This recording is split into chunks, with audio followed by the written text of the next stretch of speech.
نحمدہ و نصلی علی رسولہ الکریم، اما بعد، بسم اللہ الرحمن الرحیم۔ میرے معزز سامعین، آج میں آپ حضرات کو پھیپھڑوں کی بیماری کے علاج کے لیے ایک وظیفہ بتاؤں گا، کیونکہ بہت سے لوگ ایسے ہیں جو پھیپھڑوں کی بیماریوں میں مبتلا ہیں، ڈاکٹروں کے پاس بھی جا کر تھک چکے ہیں اور ان کو آرام نہیں آیا۔ تو آج میں ان حضرات کے لیے جو اس بیماری میں مبتلا ہیں ایک قرآنی عمل بتاؤں گا۔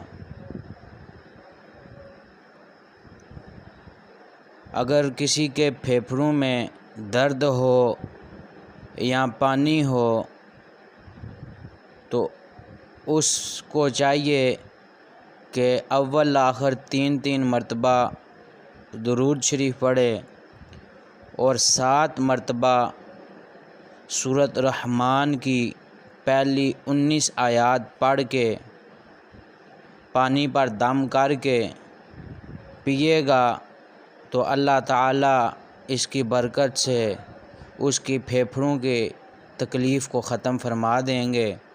یہ عمل مسلسل 41 دن تک کرنا ہے۔